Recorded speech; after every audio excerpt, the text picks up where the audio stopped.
Pinakapansin ko sa ongoing grind session stint ni Andy Gemao ay mukha na siyang point guard, which is a need sa Gilas seniors right now. Which is quite ironic kasi bansa tayo ng mga point guards pero we can seem to have guards na ganitong klaseng archetype. It's always semi-athletic or not athletic at all pero undersized playmaker. Or kaya, athletic, matangkad, pero can't really create. So, first impressions ko so far sa stint nga ni Andy Gemao, he looks like someone na in between. Which could be good in the long run for Gilas if ever they Christian Laettner him sa roster or sa pool na sa totoo lang dapat nilang gawin. I think merong something here. Pero anyway, this idea ng video na to nanggaling sa isa sa mga comments sa previous video. So to me, green light na yon to finally cover Andy Gemao. Sa stint niya so far sa Royal Crown sa grind session this year, 3 games so far, he has been averaging 19 points, 6 rebounds, and 3.3 assists per game. Sa stat sheet na to, ang pinaka-obvious sa akin ay yung free throws. He gets to the free throw line very well. Sa same sample size na yan, 8 free throw attempts per game si Andy Gemao and 6.3 makes, 79%. And for a guard na athletic, quick, and internationally kind of undersized, 6'1", 6 flat, around that height, it is very vital and important and crucial as well, diba? To be able to get to the free throw line. Kasi kumbaga requirement na ngayon yun as a guard. Kahit na medyo may height ka nga requirement na marunong ka and crafty ka enough to get to the free throw line. So, gusto kong i-point out specifically sa grind session stint ni Andy Gemao so far ay yung game kung saan nag-score siya ng 31 points against iSchool. Sa game na to, 9 out of 12 siya field goals, had 5 rebounds, 4 assists, pero ang pinaka nakita ko dito yung 12 out of 13 sa free throws. And again, is one of the highlights sa laro niya so far. So sa play na to, magsa-start siya na off-ball, pero tignan niyo yung pagkapasa sa kanya. He did this thing, and this is what you call a stampede, kung saan mag-gather. Okay, makikita natin pagkapasa. Before pa rumating yung bola, meron na siyang gather a few moments before niya masalo yung bola, and this generates downhill momentum. So now, meron siya kagad na-gather na momentum to attack this gap right here. And yung defender is kind of a disadvantage position na kasi especially kagaya ni Andy Gemao na quick and athletic, di ba? Yung mga ganong klaseng players katulad niya. Magandang tactic to get advantage over, yung defenders na either galing sa long closeout, galing sa pag-help dun sa may bola kanina, or natutulog sa defense. So dito, downhill, floater, drew the foul kasi nag-overcompensate yung defender para makabalik kay Andy Gemao. So, yun yung isa sa reasons kung bakit ang dami free throws ni Andy Gemao. Kasi aggressive siya. And he gets to a point kung saan nag-overcompensate yung defenders na sa ganitong klaseng level, medyo pa yan wala pa masyadong disiplina, and kapag nabibeat sila off the dribble, they use their hands instead of, catching up. Dito naman, high ball screen para sa kanya. Merong show from the big. Ito si number 10, nag-show kay Andy Gemao. Instead na i-split niya, mag-dribble siya papunta sa traffic. Nag-retreat siya ng konti, kept his dribble alive, binasa niya yung situation, inantay niya na mag-recover yung big, pabalik dun sa roller. So kung makikita natin dito, 2 on the ball yan And libre yung roll dito, and yung magagaling na help sa kabilang corner pa.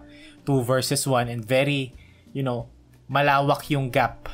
Sobrang threat sa play na to yung roll. So ang ginawa ni Andy Gemao, binasa niya na yung tao ng big man ng roller babalik din sa big man, and magsho-show lang for a quick moment.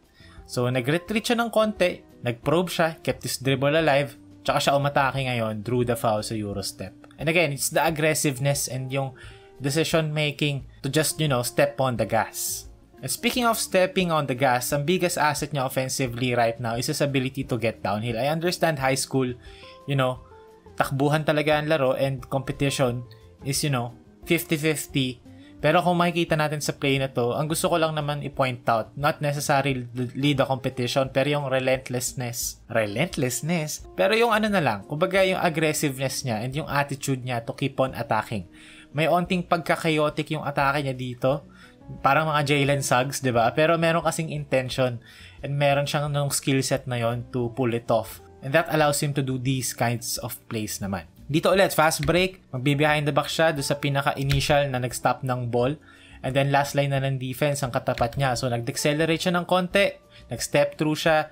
And again, the ability and the aggressiveness to attack hard initially.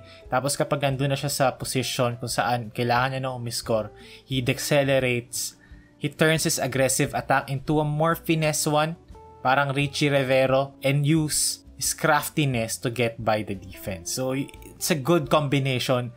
It's a good mix and match of skill sets and, you know, pace. Not necessarily pace, pero yun nga, skill set. Kasi you went from being aggressive, straight line drive into a more left and right player in one possession, which is a good thing. Sa play naman na to, ang gusto kong highlight dito, yung intent and yung aggressiveness and yung stubbornness. Again, dito, itong player na to, he tried to stop the ball. Yan ang rule number 1 sa basketball. Kapag fast break, you try to stop the ball.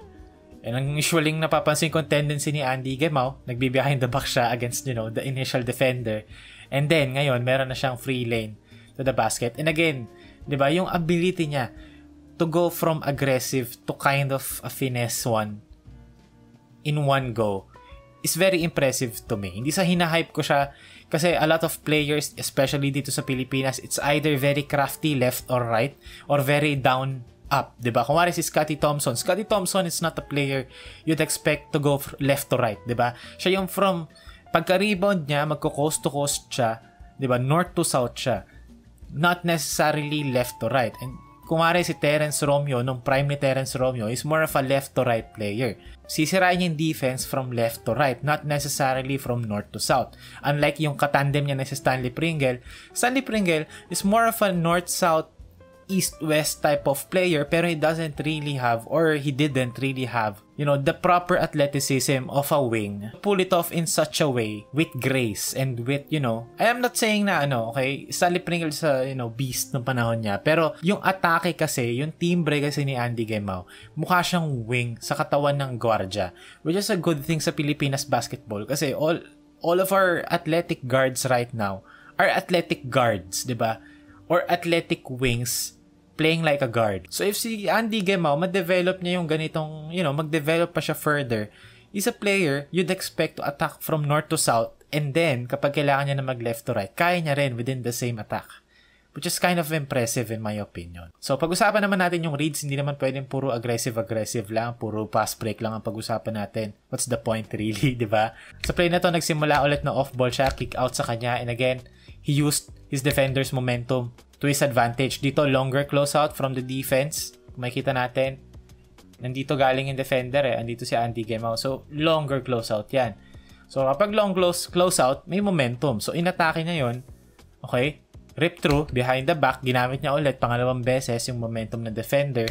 And now, he attacks. And again, it's being aggressive. And then, last minute, magsiswitch siya from being crafty. Aggressive, sabay craft. Dito naman nag-start, screen the screener, and then may high ball screen. Kung makikita natin dito, wait lang, mag-dribble ka muna. Okay, ito yung screen the screener. Number 3, magsiscreen para sa magsiset ng screen kay Andy Gemau.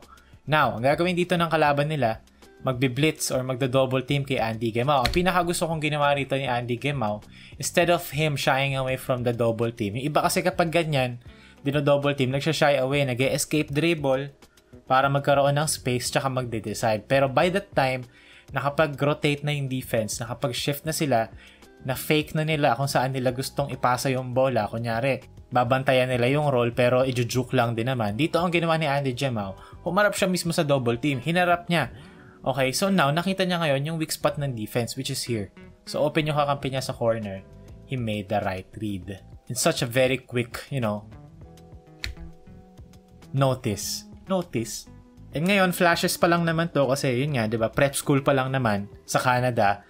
Pero we are seeing flashes of something that could develop into something more refined and more suited for higher level competition, especially sa Gilas Pilipinas na hopefully, 'di ba, he develops into that kind of player and you know, malay mo, siya pa yung maging future point guard ng Gilas Pilipinas kasi meron siyang skill set na hindi masyadong nagka-come out of our, you know, the players that we have here sa bansa.